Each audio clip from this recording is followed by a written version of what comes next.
اعوذ باللہ من الشیطان الرجیم، بسم اللہ الرحمن الرحیم۔ ناظرین، آواز حق جاپان ٹاک شو کی جانب سے خوش آمدید۔ میں آپ کا ہوسٹ نعیم خان آپ کی خدمت میں حاضر۔ میرے ساتھ ہمیشہ کی طرح میرے کالمسٹ اور تجزیہ نگار جناب ظہیر دانش، اور آواز حق جاپان ٹاک شو کی پروڈیوسر، ڈائریکٹر اور چیف آرگنائزر جناب رانا ابرار حسین صاحب۔ جناب علی، آپ جانتے ہیں کہ ہمارا موضوع کیا ہے۔ جاپان میں گزشتہ 30 سالوں سے، 3 دہائیوں سے ایک رویت ہلال کمیٹی کام کر رہی ہے، جس کے سربراہ مولانا سلیم الرحمان خان صاحب ہیں، اور پاکستانی، نہ صرف پاکستانی، دیگر ممالک کے لوگ بھی آپ ہی کی اعلانات کے مطابق عیدین اور رمضان المبارک کا اہتمام کرتے چلے آ رہے ہیں۔ کچھ عرصہ قبل ناظرین ایک اور رویت ہلال کمیٹی معرض وجود میں آ گئی، جس کے سربراہ قاری علی حسن صاحب ہیں، اور جب سے یہ دوسری کمیٹی معرض وجود میں آئی، اس کے بعد ایک افسوسناک صورتحال یہ پیدا ہو گئی کہ دونوں کمیٹیوں نے الگ الگ تاریخوں میں، الگ الگ دنوں میں عیدین اور رمضان المبارک کے اعلانات کیے، جس کی وجہ سے ہماری مسلمان کمیونٹی یہاں پہ بہت زیادہ ڈسٹرب ہوئی اور پریشان ہوئی۔ اس صورتحال کے پیش نظر ہم نے قاری علی حسن صاحب کو آواز حق جاپان ٹاک شو میں دعوت دی اور ان کا موقف لیا، کچھ سوالات بھی ان سے کیے۔ آپ ان کی گفتگو کو ہمارے گزشتہ شو کو دیکھ کر سن سکتے ہیں کہ انہوں نے کیا کہا تھا۔ اسی سلسلے کا آج ایک اور پروگرام ہے۔ ہماری آج کے جو شخصیت ہے، ہمارے مہمان، وہ جاپان میں مسلمانوں کی یا خاص طور سے پاکستانیوں کی آدھی صدی کے واقعات کے چشمدید گواہ ہیں۔ آپ 50 سال قبل جاپان تشریف لائے اور آپ نے یہاں پہ دین کے حوالے سے بے پناہ خدمات کی۔ آپ نے سیاست ہو یا فلاحی تنظیمیں ہوں یا فلاحی کام ہو، ہر جگہ آپ نے اپنے جوہر دکھائے۔ بہت زبردست کالمسٹ ہیں اور چیزوں کو ایک مختلف زاویے سے دیکھتے ہیں جہاں عام ناظر کی نظر نہیں پڑتی۔ جی ہاں، میں جناب محترم حسین خان صاحب کا ذکر کر رہا ہوں۔ شکریہ۔ السلام علیکم جناب۔ میں آپ کو خوش آمدید کہتا ہوں آواز حق جاپان ٹاک شو میں، اپنی جانب سے، جناب ظہیر دانش صاحب کی جانب سے اور جناب رانا ابرار حسین صاحب کی جانب سے۔ شکریہ۔ آپ کو سبجیکٹ کے بارے میں آپ نے سن لیا کہ کیا پرابلم ہے ہمیں۔ آپ ذرا ہمیں تھوڑا سا ہمارے ناظرین کے ساتھ یہ رویت ہلال کمیٹی شروع میں کیسے بنی، کیا ضرورت تھی، کیوں بنی اور کب بنی، اور اس میں آپ لوگوں کو کیا مشکلات پیش آئیں؟ جب یہ نہیں تھی تو کیا پرابلم تھی، اس کے بعد کیا آپ کو سہولت ہوئی؟ تھوڑا سا اس پہ میرے ناظرین کو ریفریش کریں آپ۔ شروع میں کمیٹی وغیرہ کچھ نہیں تھی، تو مختلف لوگ، خاص طور پہ یہاں پہ جو مسلم سفراء ہیں، ان کا ایک اوپینین ہوتی تھی۔ سعودی سفیر کہا کرتے تھے کہ جو بھی عید ہو، وہ خاص طور پہ عید الاضحیٰ جو ہے، وہ کہتے ہیں وہ حج کے حساب سے، جیسے وہاں پورے مڈل ایسٹ میں عام طور پہ وہ حج کی بنیاد پر، وہ یہ سعودی میں جو چاند دیکھا گیا ہے اس کی بنیاد پہ وہ سارے جو وہاں کے خلیجی ممالک ہیں، مصر ہے، جورڈان ہے اور دوسرے، وہ سارے اس بنیاد پر اپنی عید میں آتے ہیں۔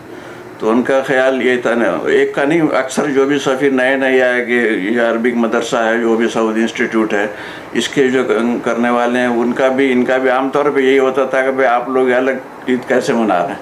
اب ہم کہتے ہیں بھئی ہم مثال کے طور پر میں پاکستان کا ہوں، تو وہاں پہ کبھی بھی سعودی چاند کو نہیں تسلیم کیا جاتا، بلکہ پاکستان کی جو رویت ہلال کمیٹی، وہ اپنا چاند دیکھ کے فیصلہ کرتی ہے، گورنمنٹ اعلان کرتی ہے، اس مناسبت سے وہ سعودی یا عرب خلیجی ممالک میں جو بھی عید ہوتی ہے اس سے مختلف دن میں پاکستان میں ہوتی ہے۔ تو ہمارے ذہن میں بھی ایک مسئلہ تھا کہ بھئی کون صحیح ہے، کون غلط ہے، کیا ہے۔ تو کافی بحثیں آپس میں، پھر ترکی والے جو وہ ترکی کے حساب سے، ترکی سے ہمارا جو بھی حکم آئے گا ہم اس حساب سے کریں گے۔ تو یہ ایک آپس کی بہت زیادہ عیدیں تو اس وقت ایک آپس کی وہ کوئی ایک اتفاق اتحاد نہیں تھا، ہر ایک اپنی اوپینین کو صحیح سمجھتا تھا۔ تو پھر سب نے یہ طے کیا کہ اچھا سعودی عرب ہی کے جو بڑے عالم ہیں اور وہاں کے جو شیخ ہیں، جس کو گورنمنٹ بھی مانتی ہے اور ساری دنیا بھی مانتی ہے، انہی سے فتویٰ پوچھا جائے۔ تو ان سے باقاعدہ پھر فتویٰ پوچھا گیا سعودی عرب سے۔ اچھا، تو وہاں پر یہ جو آج تک جس پہ عمل ہو رہی ہے وہ فتویٰ؟ جی وہی فتویٰ ہے۔ کس سن میں تھا سر یہ فتویٰ جو لیا گیا؟ وہی 30-35 سال پہلے۔ ہاں جی۔ تو وہ شیخ عبدالعزیز بن باز ان کا نام ہے، وہ بیچارے انتقال کر گئے، وہ نابینا ہیں، حافظ ہیں، لیکن بہت پائے کے عالم تھے، اور سعودی عرب کی پوری حکومت جو ہے انہی کے فتووں پر چلتی ہے ہمیشہ۔ ہاں بالکل سرکاری عالم، اور بہت بڑا اعزاز تھا ان کا۔ تو ان کو پوچھا گیا تو انہوں نے نہ صرف یہ کہ لکھ کے فتویٰ بھیجا بلکہ مولانا سلیم الرحمان صاحب ان کے پاس ایک دفعہ حج کے موقع پہ ملنے بھی گئے اور ان سے ذاتی طور پہ بھی پوچھا. اچھا. تو انہوں نے صاف طور پہ یہی کہا کہ بھائی سلیم میں تم سے کہہ رہا ہوں کہ تم سعودیہ کو فالو مت کرو. اچھا ویری گڈ. کیا بات. وہ خود سعودی کے وہ ہیں, وہ کہتے ہیں تم اپنی سعودیہ کو. انہوں نے کہا بھائی کیا کریں, خیر معلوم تو تھا پہلے سے. انہوں نے کہا اقرب بلد. اقرب بلد کا مطلب ہے کہ اپنے قریبی ملک. اچھا. یعنی اگر پہلے تو آپ اپنے ملک میں چاند دیکھو اور چاند نظر نہیں آتا ہو اپنے ملک میں تو پھر یہ کہ اقرب بلد کو فالو کرو. اچھا. اور اس بات پر جو ہے وہ 3 بڑی مسلمانوں کے علماء کی کانفرنسیں ہو چکی ہیں. ایک 1963 میں, ایک 1978 میں اور ایک 2012 میں.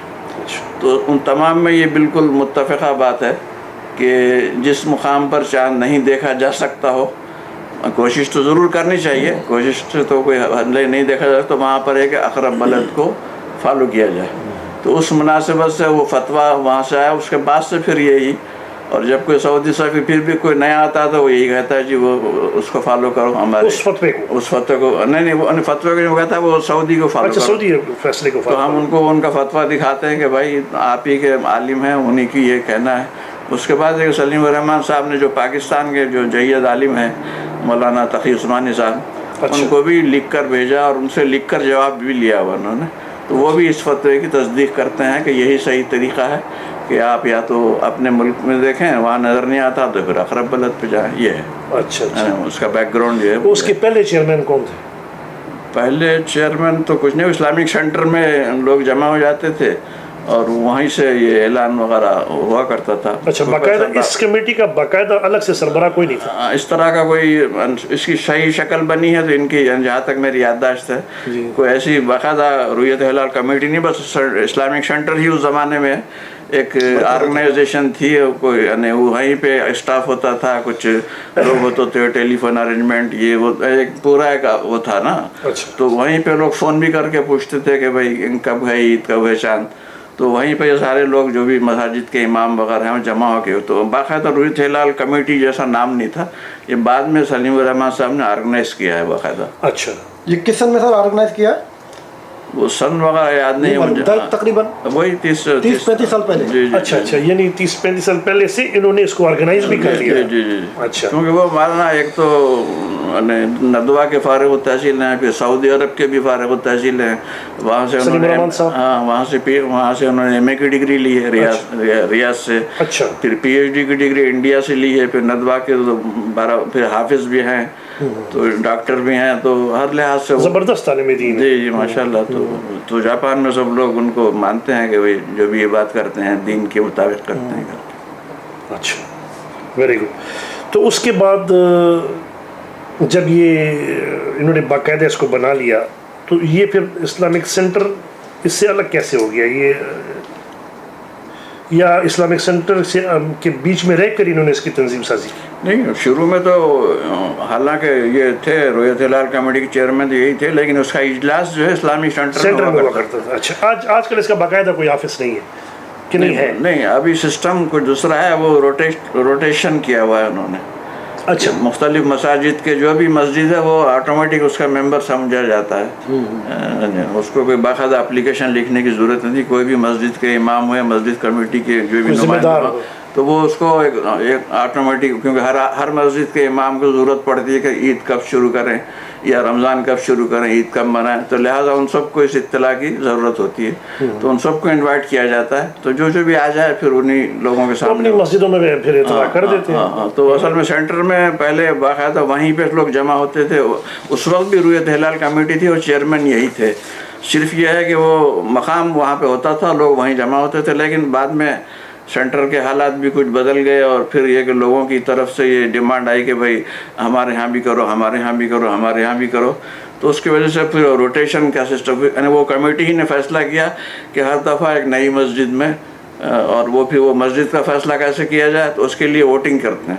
اچھا. یعنی وہ رویت کے پہلے وہ تمام مساجد کو لکھتے ہیں بھائی اس دفعہ کی چاند دیکھنے کا